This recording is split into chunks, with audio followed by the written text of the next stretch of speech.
Up and at 'em on a Monday morning, another great day the good Lord has given us. Let's make it count. My name is Big Frank. Thank you for starting off your Monday with us. Intel from Monday, the 18th of August, 2025. It's a National Fajita Day. Man. Let's remember the true heroes, the tortillas that hold it all together, literally, because without them, we'd be awkwardly eating veggies and meat with our hands and pretending that it's totally normal. Happy National Fajita Day. 14 days until Labor Day, the next big holiday, marking the official countdown to when everyone pretends they've always been super passionate about not wearing white. Oh, you're still rocking eggshell? I prefer a nice taupe for post-Labor Day rebellion. This day, 1920, the 19th Amendment to the Constitution ratified, giving all women the right to vote. Happy birthday to actor Christian Slater, 56 today, best known for his role in The Legend of Billie Jean, right? Okay, well, that was his debut film role, and only us folks down here in Corpus know that. The movie Weapons tops at the box office for the second weekend. The biggest Powerball jackpot of the year continues to grow tonight, an estimated $605 million. We'll get you to the iHeartRadio Music Festival in Vegas. Tim McGraw, Jelly Roll, 16 acts, 2 nights, 1 stage, trip for 2 and $1,000, 9, 1, and 5. 9 o'clock, 1 o'clock, and 5 o'clock, your chances to win today. There are 3 things that you should know. 3 you should know. 3 things you should know. Number 1.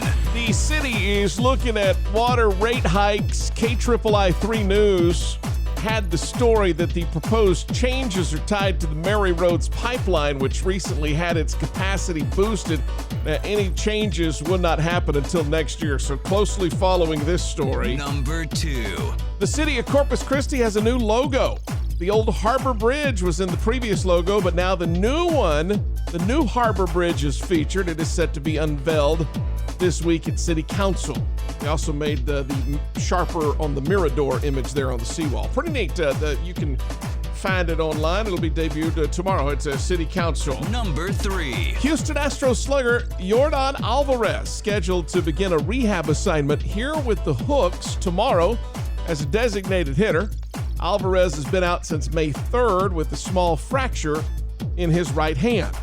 cchooks.com to get your tickets. And don't forget, you can hear every single Hooks game on our sister station.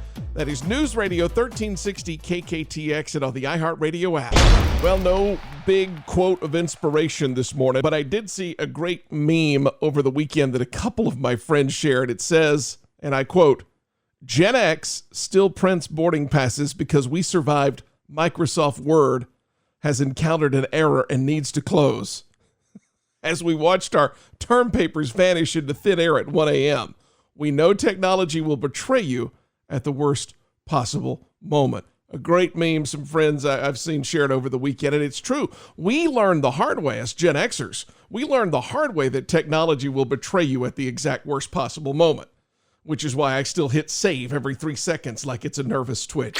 We love sharing the warm and fuzzy to counterbalance the pervasiveness and negativity that exists. Here's your good news today. 2 plumbers in California credited with saving a grandmother's life after she was attacked by a swarm of bees. Now, they saw her collapsing in a driveway just covered in bees.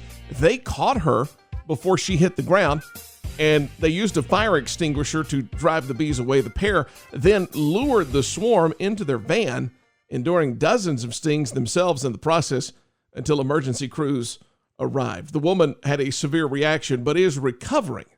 First responders say the quick-acting plumbers, their quick actions likely saved the lady's life. There you go. Right place at the right time. That is your good news this morning. Well, the bros have spoken. And Texans, well, we already knew this. Whataburger is officially the king of late-night eats. Bro Bible just ranked the best late-night fast food joints in America.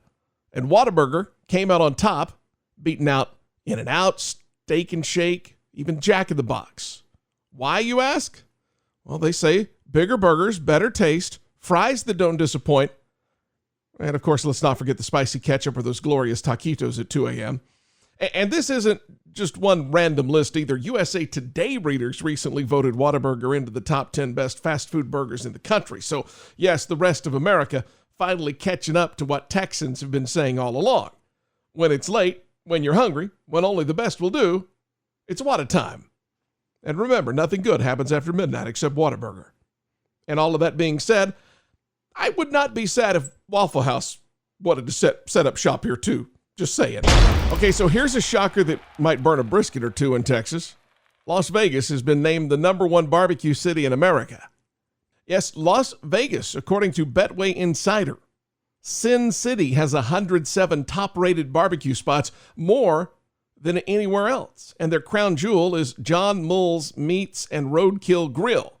That's been featured on diners, drive-ins, and dives, and a number of others. And by using the logic that they came up with to say Vegas is the top town and that John Mull's is the top place, then it beats Franklin Barbecue in Austin, which is kind of like saying your drunk uncle's Elvis impersonation is better than George Strait. But hey, that's the list. That's what they came out with. Somewhere up in Austin, a pitmaster just threw down his tongs in disgust. Well, here's something that you might not believe after a night out. Americans are putting the brakes on booze. Gallup says only 54% of Americans drink alcohol these days, which is the lowest number in 90 years of polling. So let me say that again. They've done this poll for 90 years, and now 54% of Americans drink alcohol. That's the lowest it's ever been.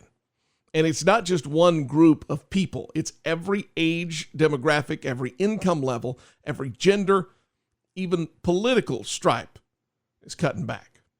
Now, one big reason is health. 2/3 of the 18 to 34-year-olds now think even moderate drinking is bad for you, which means we might be watching the slow end of America's love affair with alcohol. So yeah, it looks like the next generation is more Topo Chico and tacos than shots and karaoke. Don't worry, I have a feeling us narrow-minded Texans will still find a way to wash down brisket with something stronger than just sweet tea. Thanks for listening to the Big Frank Show To Go podcast. We appreciate the privilege of your time, and be sure you follow me on social media at Big Frank Radio.